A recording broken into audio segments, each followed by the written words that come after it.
This is Democracy Now!, democracynow.org. I'm Nermeen Sheikh.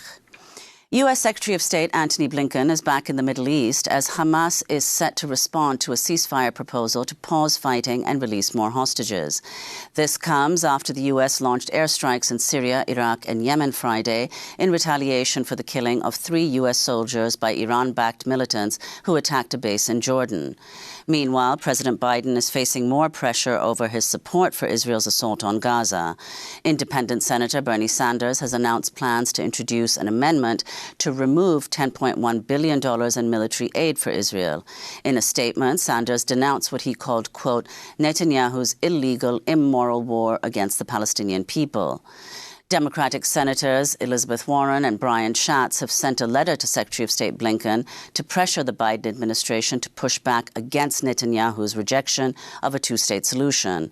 The lawmakers wrote, quote, Prime Minister Netanyahu's explicit departure from that position, both in his statements and in government policies aimed at undermining this internationally agreed-upon pathway, is dangerous to both U.S. and Israeli national security. For more, we're joined in Washington, D.C. by Matt Duss, Executive Vice President at the Center for International Policy. He's the former foreign policy advisor to Senator Bernie Sanders. Matt, welcome back to Democracy Now! If you could begin by giving your response to these recent round of U.S. strikes in Iraq, Syria and Yemen, and what you think may come of this. Well, I think it shows clearly that the Biden administration's strategy here is failing. Their approach since October 7 in the region has been twofold. One is to essentially back Israel's assault on Gaza unconditionally, and the second was to try and contain the conflict to Gaza. And that second part is clearly, steadily been failing over the past several weeks and months, but especially now in the wake of the attack in Jordan, with these attacks in Syria and Iraq, and of course continuing in Yemen. So this conflict has steadily been spreading, as anyone should have expected it to, because this kind of violence simply cannot be controlled. And if you could say, Matt, many have suggested, yourself included, that there are people in D.C., in the D.C. establishment, who've been advocating for a war with Iran for decades. I mean, what are your concerns about where they stand now and how much their voices may be amplified? And how many of those are Democrats? Right. As I've said, I mean, there are people in Washington, in the United States, in U.S. politics, for whom Iran has always been a target. I mean, we saw this immediately after the war in Iraq. As your previous guest said, there were people who were making clear that their goal was to move on to Iran next. So anytime there is any kind of attack or crisis in which Iran is involved, you see these voices trying to exploit the situation to once again drive the U.S. into an open conflict with Iran, which I think many understand would be an absolute catastrophe. If people thought the Iraq war was bad, we can only imagine what a war with Iran would look like. This is not just me talking. These are military experts in the United States who have repeatedly warned that an open conflict between the United States and Iran would be absolutely disastrous. But I think there's a political component here. You always have to take that into account. And unfortunately, you do see voices in Washington who always see a political advantage in bashing the president, in kind of promoting this kind of hawkish approach to foreign policy that I have to say has failed repeatedly. And yet they continue to make these calls for more war, more escalation, with zero accountability. And if you could respond, Matt, to this Bernie Sanders announcing plans to introduce an amendment to remove over $10 billion in funding in military aid to Israel. I support it wholeheartedly. I think, as is so often the case, Senator Sanders is speaking for many Americans and, frankly, I think a majority of Democratic voters. If you look at the polls of Democratic voters' opinions of the U.S. approach to the war, this is now an over 4-month conflict. This is, I think, clearly a massacre with close to 30,000 people killed, huge parts of Gaza just obliterated. We've seen in the past weeks acknowledgments from Israeli Israeli officials that they understand they are not going to achieve the goal of eradicating Hamas. And frankly, no one ever really thought that they seriously could do that. So the idea that the United States is simply going to continue supporting this conflict with zero conditions as we have been, I think is absolutely the wrong approach. And I think Senator Sanders' proposal here is the right one. And if you could speak, Matt, about the role of Israeli Prime Minister Benjamin Netanyahu, something you've spoken about recently as well. A poll found in January that only 15% of Israelis want Netanyahu to remain in power after the war in Gaza ends, though many support his strategy of his Gaza strategy of effectively crushing Hamas and also much of the Palestinian population there. So in a sense, I mean, Netanyahu is only likely to remain in power so long as this war continues. If you could talk about the impact of that. Yeah, that's right. And I think that is what is particularly dangerous here.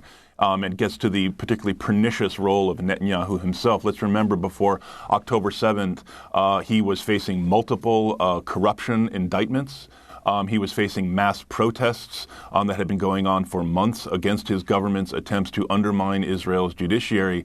And then on top of that, now you have a belief by a vast majority of Israeli citizens that he personally failed to protect Israelis.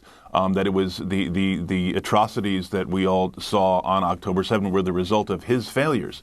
So he knows that as soon as this war stops, so does his political career. And the only hope he has of continuing to stay in power is to prolong and escalate this war as long as possible. And that's extremely dangerous. And frankly, I think it's been a very bad decision by President Biden to tie himself so closely to Netanyahu and to this strategy. And I think we need to detach from them and show much, much more distance from what Israel is doing. Well, indeed, Biden's re-election bid seems also to be in question given his Gaza policy. And you've said that his administration does not seem to understand the depth of the problem arising from his Gaza policy. And I'll just read a bit from this Politico article by Jonathan Martin, where he says, quote, that a hot war in Gaza this fall may mean 30,000 fewer votes apiece in Madison, Dearborn, and Ann Arbor, and therefore the presidency. Biden especially came under criticism last month when he spoke 100 days since the October 7th attack and failed to mention at all what's happened in Gaza, the devastation in Gaza with tens of thousands killed, displaced. And all this, as a recent YouGov poll found, 50% of self-described Biden voters say what's happened in Gaza, Israel's attacks on Gaza, constitute a genocide. So could you explain what you think the possible implications of this are in November? And also, given the young Democratic base, why isn't someone even like Bernie Sanders calling for a ceasefire? Well, I think I'm hesitant to ever overestimate the impact that foreign policy will have on a presidential election. But I do think we are seeing that for many Democratic voters, for many progressives, particularly young progressives, the issue of Israel-Palestine is not just a foreign policy issue, it's an issue of social and racial justice. And I think this is something the Biden team simply does not understand or are only now starting to really understand. Again, this is going to be a very close election. If it's going to come down to possibly a few 100,000 votes in a few key states. And if a lot of these voters who you were just referencing, I doubt they will vote for Trump. They may simply choose not to vote, but they will almost certainly not work to get out the vote. They will not do the volunteering. They will not do the phone banking. They will not do the knocking on doors that's going to be necessary to maximize vote turnout for President Biden's reelection. And that should very much concern them. And I think what's going on here, it's not simply a matter of a difference in policy. I think everyone understands the stakes, what a Trump election or a Trump re-election would mean for this country. But the anger at Biden's support for this assault on Gaza is really just incandescent. It is a matter of principle.